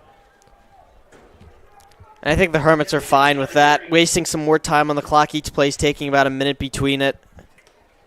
That's all they want to do right now. Just keep running out the clock. Don't make any really stupid mistakes that could allow St. John Vianney to come back into this game. Yeah, 6 minutes left already in the second half from the third quarter, and it's been blown by. Like I said, running clock, but Hermits have really run most of the clock. We didn't really even need the running clock to go because we just run the ball up the gut, and it's worked. And Noah Gordinich's big play was a big part of that. And the Hermits' run game, like I said, slow and steady, just getting down the field. They know their goal here in the second half. They know how to finish this game. So that clock running quickly at the 6-minute mark here in the third quarter. Third down and goal at the 5-yard line. 3 receivers out for Gamble. Gordinich in the backfield. It'll be another handoff to Gordinich. He's going to try to get to the outside. Noah Gordinich, and he's not going to get there. Take it down to the line of scrimmage. That'll be 4th down, and out comes the field goal unit. It looked like Noah was going to have the opportunity to cut upfield right there, maybe be able to get into the end zone, but he kept trying to go to the outside. Was just tackled before it. Tony Freund coming out in the field for the field goal attempt here. I'm glad we're getting to see him kick one tonight. Obviously, like I said, the Hermits have really capitalized on a lot of other opportunities here in the red zone. But like I said, not too much urgency to have to punch it in right now, 35-0. 22-yard kick here, chip shot for Freund. Hit from 41 2 weeks ago. Good snap, good hold. The kick is up, and it is good. Reliable, too. Old, reliable, too. Antonio Freund, great performance tonight. 5 for 5 in the extra point. And now we have a 22-yard field goal there. All fronts. Every front, every player we've seen success in for the Hermits tonight. Yeah, really. And huge credit to Freund as you talk about how Bispo got hurt. Really, early in the season, Freund's had to take over at the kicking position. He'll see him do the same next year. And you see Coach Pete just gain more trust in the kicker as you've gone along this year. Even today, we've seen him kick now. So instead of some of those short kicks on the kickoff, he's kicking down into the end zone. They really trust in this leg. I think after that big field goal last year, 2 weeks ago, that was the big definite, this is our guy. It really just been impressive how good Freund has been. Yeah, in past years, obviously, like you said, the trust in Brandon Bispo was shown last year. But they allowed him to make some really big kicks and really prime opportunities. But like I said, Freund's had to gain that trust as the next guy up, and he's proven it in all fronts. And the confidence he's gained himself has been really impressive. And really, even in high school, it's so important to have a good kicker. A lot of teams don't have good kickers. I mean, Freund's responsible for 8 points today. As that one's going to be returned at the 5. Nice gain here on the kickoff up to the 35 for St. John Vianney, and that's where they'll start their first drive. of the half. Yeah, the deep kick strategy from the Hermits has been one of their better ones for special teams all year. We've seen the struggles. We've talked about the struggles. We've mentioned the struggles many times. And tonight they've really executed well on stopping that and holding that to a minimum on the return. Like I said, the 35 obviously has a decent field position right now for St. John Vianney, but that's not the worst position that the Hermits have been all year. So 7-minute drive for the Hermits. Clock ran the whole time. Get down to the 5, kick a field goal. Lancers looking to get that 0 off the board, and they'll start with a handoff, which is going to be stopped at the line of scrimmage. It's again to Kyle Veriest. He's got most of the touches as a running back and a receiver today for St. John Vianney, and just nobody's really on that offense been able to do much. The Hermits' defense has been so stout. Kyle Veriest reminds me a lot like another play in the NFL. Wears number 13, some long sleeves. You guys know who I'm talking about? Big receiver, yeah. little lengthy, not a whole lot of speed, but still racks up a ton of yards. He's got a hamstring injury right now. I do. It's Keenan Allen. Of course. It's Keenan Allen. Hamstring injury and all. It's Keenan. Oh, that's not good. Look at that. And there's Mike Distilio again. Mike Distilio gets the sack on Foley. Right through Foley. Huge loss. I mean, he drove right through the waist of Foley. He turned around from the fake, and he was already in the gut. And he's lucky he didn't fumble that ball. So it'll be third. That cornerback blitz has worked really well And for a the Hermits mile. here tonight. Couple of sacks off of it, couple of pressures. Great job by Mike Distilio right there. Yeah, he's been playing a little bit of a slot corner / kind of maybe a little bit of a strong safety look. They've had him off the edge. They've moved him around the defense, and just the amount of plays he's made is amazing. And maybe trying some of those different schemes. I mean, you're playing. You're going to be playing a different monster next week, and the Don Bosco Ironmen up in North Jersey. So you got to make sure you're prepared in every way for that matchup. Hermits did play somebody similar. They played St. Peter's Prep earlier this year, so they've played one of those top-tier teams up in North Jersey, and they lost big. But that was a different team than this team, I think. So we'll see how they come into that game. Obviously, they're going to be major underdogs, but you never know. We've always been underdogs. Every sport, we've always been underdogs. Speaking as a lacrosse guy, we made the playoffs as a 3 seed last year, and we were projected to be beat by every other seed that was below us, above us, whatever. And we were always underdogs here in Richland, but we got to make a name for ourselves somewhere. That's what we do. So 3rd down and 18 for St. John Vianney. And they're going to punt. That one's going to go out of bounds at 39. Hey, taking a break here, just want to give a little bit of a shout-out to Coach Pete. With this win, Coach Pete Lancetta, he moves to 2nd place all by himself on the St. Augustine football wins list. That's 38 wins in his career for Coach Lancetta. And he breaks the tie with Dennis Scuderi Sr. From 2006-2011, he was the coach. Coach Dennis Scuderi, like I said, a good family friend of mine. Great family friend of my grandpa, too. And he was a legendary coach here. Really loved by a lot of faculty here and alumni. But Coach Pete, like I said, has been on a really great run in his time here. Has had some great football teams that he's led. And 38 wins. Now, like I said, 2nd place in St. Augustine history. Just want to give a big shout out to him for all of his work, all the time that he's put into this program. And now, 38th win now, like I said, that he'll be able to achieve tonight. Outstanding for himself. And this is one of his better seasons, you have to think. Still being able to compile a winning record, what looks like to be going to be a playoff win with a little bit younger of a team. I mean, he hasn't had a lot of experience. He had to teach a lot of these new guys. We saw some growing pains earlier in the season. Now we can see it all kind of shape out to what this team can become. St. John Vianney, they're really stacking the line now, stopping that offensive. Really trying to blow up that offensive line for the Hermits. Stop the run. Hermits looking to run that clock as far down as they possibly can on each drive. It looks like that's likely going to be our last play of the 3rd quarter. So, only 12 minutes left in this one before the Hermits move on to the next round. 12 minutes left here at La Rosa Stadium this year. 12 minutes left in our football announcing careers. Still a possibility. Yeah, You never know. As we talk up here, though, like I said, just just knowing knowing who Don Bosco is and knowing what situation we're and up. not just Don Bosco. We're the 8 seed, so we would need to be a higher. So we would need another team to get to the third round. It's even worse than us. Yeah, let's say the odds aren't good. Yeah, There's been some crazy things to happen this year. You never know. While the odds definitely aren't in our favors, the odds weren't in our favor last time.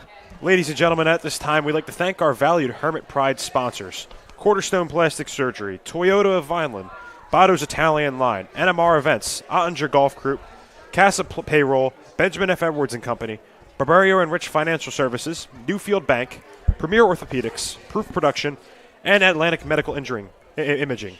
Thank you for your support of St. Augustine Prep Athletics. Hermits Athletics, all in as one. Yeah, as we enter this last quarter here, up 38-0. I just like I said, I want to talk a little. Kind of go back into what we've done up here in the booth as we start this quarter. We'll probably reflect a little bit more as the game starts to wind down. But we've seen a lot. We've been up here for a lot. We've seen this team, like I said, especially this year's team. We talked about the growing pains. We've seen this team grow up to be, like I said, a mature group, really holding their own, holding themselves together. And now, as like I said, we see a lot of these younger guys, these freshmen and sophomores now in the game. You couldn't ask for more out of this team, and you couldn't ask for more out of this program. What they've given us. Rory Friel now in the game, so the Hermits getting a lot of their backups in. Somebody jumped, flag is down, and the amount of great moments we've seen in the past 3 years here in Hermits football. I mean, last year getting to the state semifinals, remember we had a bunch of this booth was so packed last year. I'm surprised we even got to announce the game we did. We might have lost, but boy, that game was nuts. Yeah, it was amazing to get, like I said, to get to see some of those players in the past. All those memories, man. We had Kanye, we had Reichs at one point. It was being a part of this program in any sort of way and getting to know these guys personally through their play and through who they are at school. The Hermits Athletics and especially the Hermits football program really has proven to be a big part of our lives here at St. Augustine. So the handoff that time to number 14, Ty McClear, the little McClear number 3. The generation. There's 2 more, by the way. There's 2 more? There are 2 more McClears. So if you thought this was the end of the line, there's going to be a lot of that name to hear for years to come. Of course. And they all go to Clemic Performance Training for acceleration. As we can see, it has really paid off with Tristan McClear. I'm sure all of them will have the same acceleration. Of course, the old McClear, Trey McClear, quarterback for the Hermits last year, graduated. Yeah, Trey's been back with the program a lot this year, helping a lot of these guys out, really showing them the ropes, teaching them what to do and what not to do. It's been great to see a lot of these alumni coming back. We had some guys in the booth this year even speak to us. It's been great to hear from them and their wisdom. So we got another handoff, gain a few on 3rd down. And I got to say, didn't think this game would be happening at home right now. Coming off that Holy Spirit game 1-4, it wasn't looking good. There was talks about not even making the playoffs, let alone having a home game. But this team's really banded together, put together a nice 4-game winning streak. Looked like it's going to turn into 5 soon, and really just worked a lot harder than we saw a lot of other teams work because they're a little less talented, a little younger. So just fantastic job for them to be able to compile a record of now to be 6-4. And the Hermits a little bit jumbled here. Don't really have enough players as they have some of the younger guys out there. Not sure if they're going to be out there on the special teams here. Roy Friel staying out there as a nice and easy the quarterback and now getting to be the punter. It's 2 excellent punts today. See if he can do it again.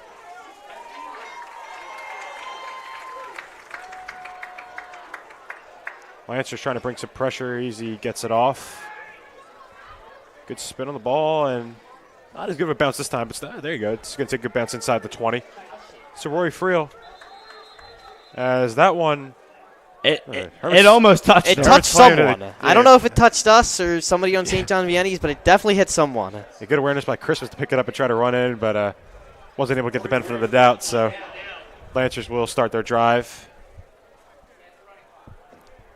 Yeah, we talk about it. Like I said, this non-public A bracket has always been tough for football. So talented. So many loaded teams. Yeah, and so many guys this Hermits team has fought their way through, like I said, year after year. And like I said, this is the challenge here. We talked about these guys had to grow together to see where they can get. We versed one of those teams. St. Peter's, we knew from the beginning of the season, was going to be one of those teams that was going to be in the final teams left in the playoffs.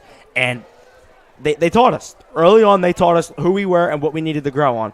And since then, you can't tell me that the outcome of that game would be the same today, because the Hermits really found a way to fight, really found a system on offense that they were able to use, and really to credit him, like I said, we mentioned him all throughout the last couple games.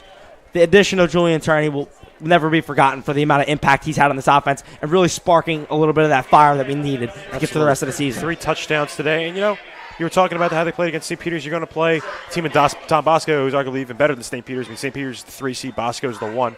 Just go out there with them to lose. Obviously, they're playing a team that's on paper is going to be better than you. I don't think anybody's denying that fact. But go out there with them to lose. You're going out there up to North Jersey. The pressure is there's no pressure on you. If you lose, no one's going to be mad at you. No one's going to be super surprised. Go out there and give it your all. You never know what can happen. Maybe they have a bad game. They wake up on the wrong side of the bed. We've watched March Madness. Everyone here knows knows the upsets, knows the improbable always has a chance. Willie's shaking his head. Yeah.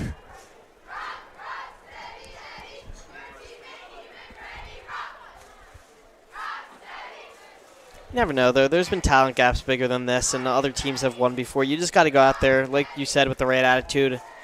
Idea that anything can happen. Oh, deep throw there, dropped. Great pass there by Foley. Just receiver unable to bring it in. That was his best pass of the day by far. Yeah, Farrah really just had that in his hands. That was a great dime. Heading on the outside. He would have had room to run to the end zone, too. Just bobbled a little bit, like I said, a little bit of that anxiousness. Even though it's 38-0, they feel they have to make such a big play here at the end of the game. And, I mean, yeah, it's really slowing it down by the second. Keeping your mind and heart and body calm here. To give St. John Vianney a little credit, they are playing right now without their top quarterback. Of course, as I said earlier, our thoughts and prayers out for Aaron Van Treese on of the Lancers, number 18. Best wishes. Hope he has a quickest recovery possible. So they're out here with a backup quarterback. Foley's made some good throws today. Just unable to get anything going. But kudos to St. John Vianney on getting a winning record still in the season, as that throw there is nearly intercepted, but it looked like it hit the ground. It's going to be incomplete. Almost. Just bounced right before it was intercepted. It looked like it was going to be a fumble, actually. We got some pressure into the end zone. Foley had to kind of hold his throw the first time and nearly got stripped on the second time as well. Was able to get that off. Yeah, sophomore Micah McEnany in the game there. Like I said, almost got the interception. It's crazy. Like I said, even a lot of these young guys trying to get their time in right now, trying to experience this playoff feel. In the future, this is them. They said, all right, we're leaving the booth today. All these seniors are playing their like I said, what could be and looks like to be their last home game here on Larsa turf. The future is them here for the Hermits, and it's going to be up to them, like I said, to make their own legacy and continue what this Hermits team has been able to do for years.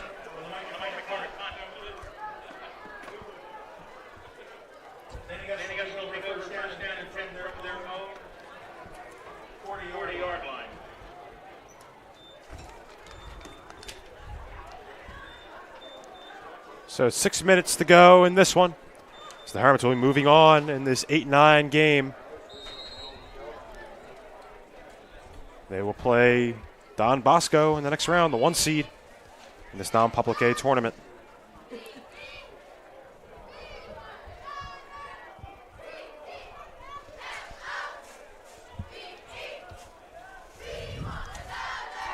Hermits starting this drive at their own 40. Pretty bad field position for the Hermits tonight based off where they've gotten to start some of their drives. Yeah, definitely.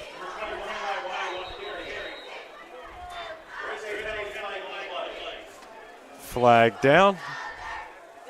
It's been a very quick second half. The clock's been running the whole time regardless of the play.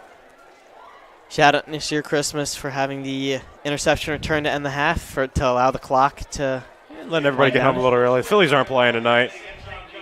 But I get go Phils. It's been a rough couple of days. Talk about a team that's got to be underdogs. Got to win 2 in Houston. Wow. It's been Framber really, and Javier. It's been really honestly, it's been really exciting for South Jersey to watch. Like I said, it hasn't been this electric since the Super Bowl run for the Eagles. Really, where like I said, the Eagles are now 8-0, and now this Phillies team in the World Series. 2 games, like I said, 3-2 series. Anything goes. Go Phils. But heading to Houston obviously is going to be hard. Offense coming out here. Looks at some of the younger guys for the Hermits. Philly's going to have to face 2 lefties, too, and Valdez and Javier. pitched lights out this entire postseason. Odds are stacked against him. But again, Hey, you don't never want- know. I Go don't- out there and fight. Don't want to hear from a Dodgers fan. You guys lost to Two the Dodgers Padres. fans, actually. Two Both Dodgers of you fans. lost. You lost to the I love my hometown Phillies, but go Dodgers. Lost to the Padres. Best team in the league. Wow. And yet won the World Series 111 2 wins, years ago. something like that. It happens. I accept defeat. I accept defeat and move on. Losing the divisional series. Life happens, guys. Losing in the divisional series and World Series still equals a loss. Back to Yeah, the grid. that's some Andreas LaRosa. That's some Andreas LaRosa talk. As a Dodgers fan, I do accept that is some Andreas LaRosa logic. 2nd and 4 for the Hermits back on the gridiron as Friel is going to hand that one off.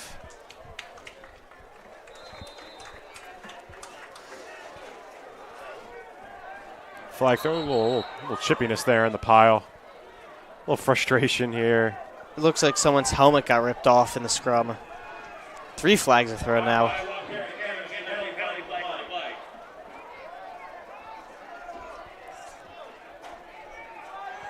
Yeah, if you're the officials, you want to take control here, blowout game.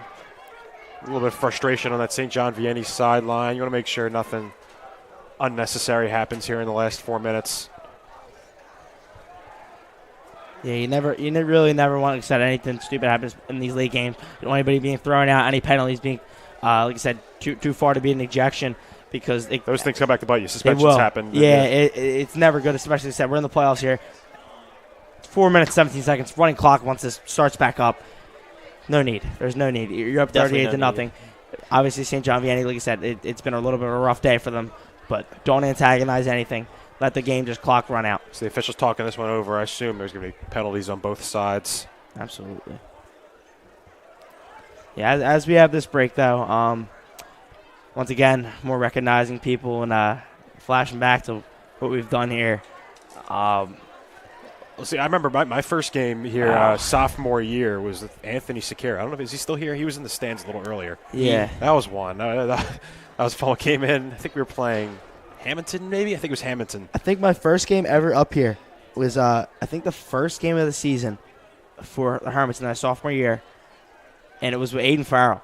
It was me and Aiden Farrell up here in the booth, and that was my first ever game. Like I said, it was a great because when we joined the club here, it was a brand new club. Yeah, I mean, Hermits Broadcasting really, for those of you that have only started watching us recently, Hermits Broadcasting has been around for a few years now. Really got big when COVID hit, just because people weren't able to go into the stands. People sit in the stands. Parents were stuck at home while their kids were playing on the field or on the court. Yeah. So it gave them a great chance to watch their kids or watch their friends. All the students get to watch their friends. Your grandmom gets to watch you play your games since you can't be at the game.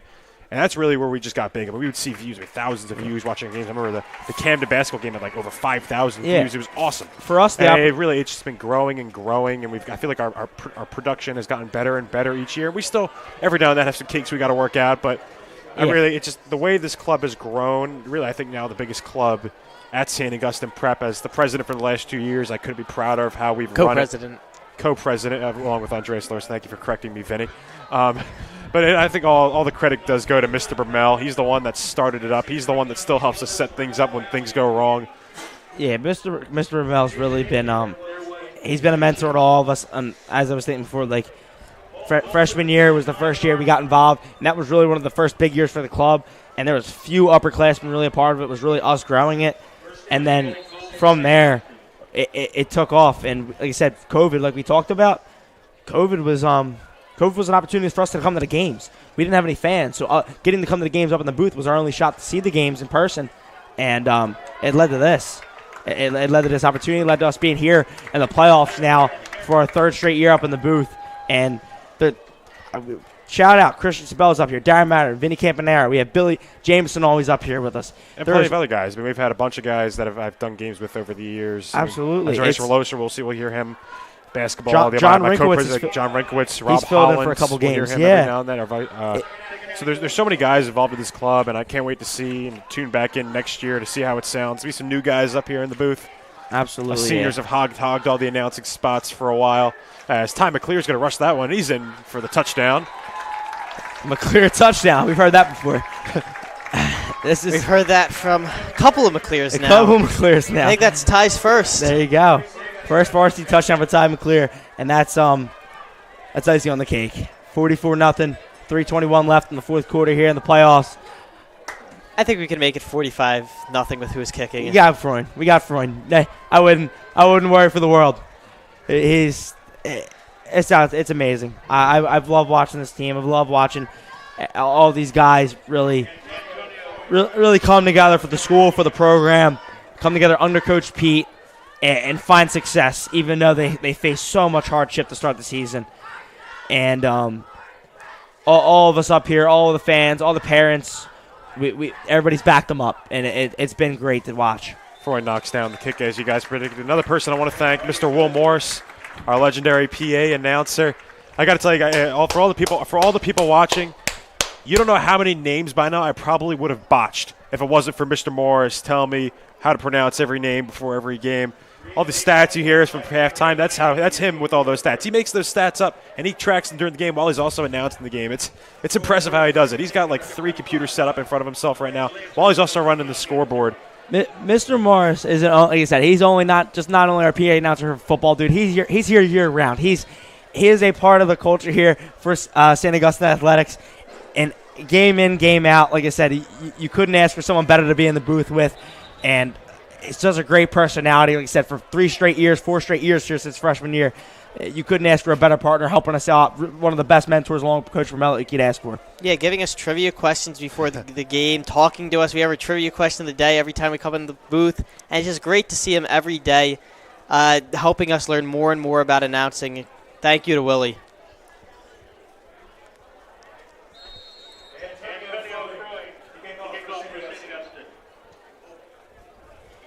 3 minutes, guys.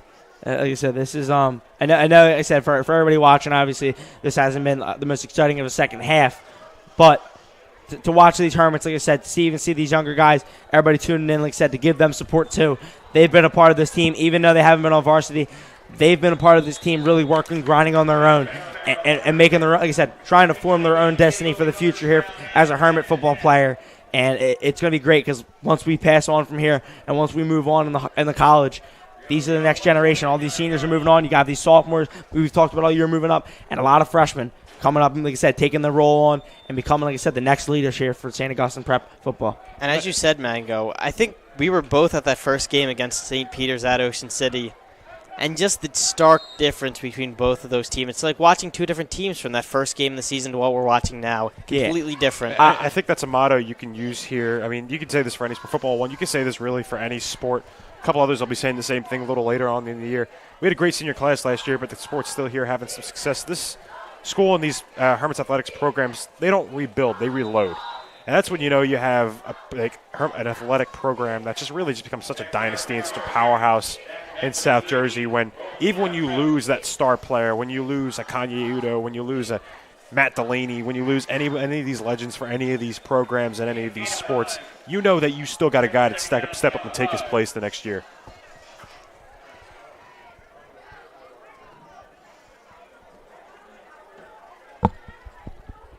I'm going to ask you, like I said, we have 1:50 left. Probably have a second right now to talk after the game's over. So, favorite memory, guys. I would love to get a favorite memory out of everybody from up here in the booth. Well, you threw the question out there. Why don't you give us your favorite memory right now? I'll go first, and I'm going to go with 2 years ago. 2 years ago, I believe it was. I don't believe it was last year. But I was up here actually on a replacement game. Jimmy was sick, and we didn't have 3 mics. And it was me and John Rinkowitz. And my mic cut out in the final 4 minutes of the game, and we were versing Lenape. And it was a tight game. And Lenape was driving down by 1 score. Lenape was inside our red zone. And in the final seconds of the game, Hermits record a sack. Everyone, I mean, this place explodes. The booth shaking, everything was going nuts. And you could actually hear me through Rink's mic. Not through my mic. I remember watching that. I remember being so mad that I couldn't do that. You could hear me louder than Rink. Screaming up here. I am throwing stuff. It was one of the most explosive games I've been a part of. Second that I obviously last year, like I said, getting the Bosco game and the game prior against El Barton, being up here with you guys. But I remember that day. I remember the absolute chaos that became of the Roasted Turf Field. at that moment we beat Lenape. Down to you, over to you guys. You first, Fen. Go ahead, Jimmy. Ooh, you're still thinking of it, aren't you? As that one nearly intercepted is incomplete, so that'll probably be the last play here today. Ooh, for mine, man, there's been a lot of ones, a lot of the big games I've done. I'd say maybe sophomore year, my first play-by-play game I did for basketball, because I usually did color for basketball starting on just because I played it. I understood it a little better from that perspective. First play-by-play game I did, it was with Pat Coyle. He wanted to do color, and it was the Camden game. So it was the game we were playing DJ Wagner, as this will be the last play of the game. Incomplete, your final score as the clock runs 0. 45 nothing for the Hermits. I'll take a pause on that story for a second. The Hermits win this one, improve to 6-4 on the year, and they will move on to the second round next week when they're going to play the Don Bosco Ironmen, the 1 seed. An excellent game for the Hermits, dominating performance. We can't wait to see them up in North Jersey next week. Their season continues. Survive and advance here in the playoffs. That's the motto for Coach Pete and his squad. Yeah, domination. Domination and growth. We talked about it. Like I said, these North Jersey teams, we versed one to start the season. We got dominated. We versed one here to start the playoffs. We dominated. Now you're on to a different powerhouse, like I said, unlike we've seen yet besides the first game this season. And this Hermits team, I'm looking to see it put up a fight, man. Like we talked about, win, loss, whatever it is, we know what Don Bosco is. Put up the fight, though. Give it everything you got here in these final moments of the season. And run the ball. We know it. We know the strategy. Defensive line, offensive line, they're your strengths. Use them. Vinny. So, as we finish up right now here, let's turn it around. You guys don't get to see our faces much. I'm Ryan Marango, otherwise known as Mango, Vinny Palestina, Jimmy Bachman. This has been a pleasure. For 4 straight years we've been here in Hermits Broadcasting. This is our last game together here up in the booth. Coach Ramel, Mr. Morris, Mr. Rizzo, Mr.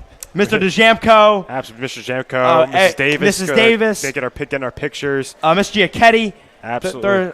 Across the board, there are so many names. Like I said, everyone else who has been a part of this up in the booth, we really just want to give you the biggest thank you for everything everything you've done to help us. And absolutely, and our guys right here, Vinny Camp right there on the camera, Darren Mattern. Get in here, let's Chris go. I know these guys might not usually be Vinny, on turn camera. around. Come on, get in here, Vinny. Mr. Morris as well, our PA announcer. We want to take a moment to say thank you so much for joining us here today on Hermits Broadcasting YouTube channel. We want to thank all our viewers so much, helping us along the way, being our supporters. We always see those great comment sections always afterwards.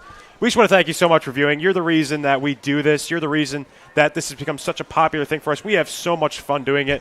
And I can't wait to do more basketball, more baseball. If these guys are in the booth with me, that's great. If it's other guys in the booth, that's great as well. But like I said, we want to thank you so much for watching today.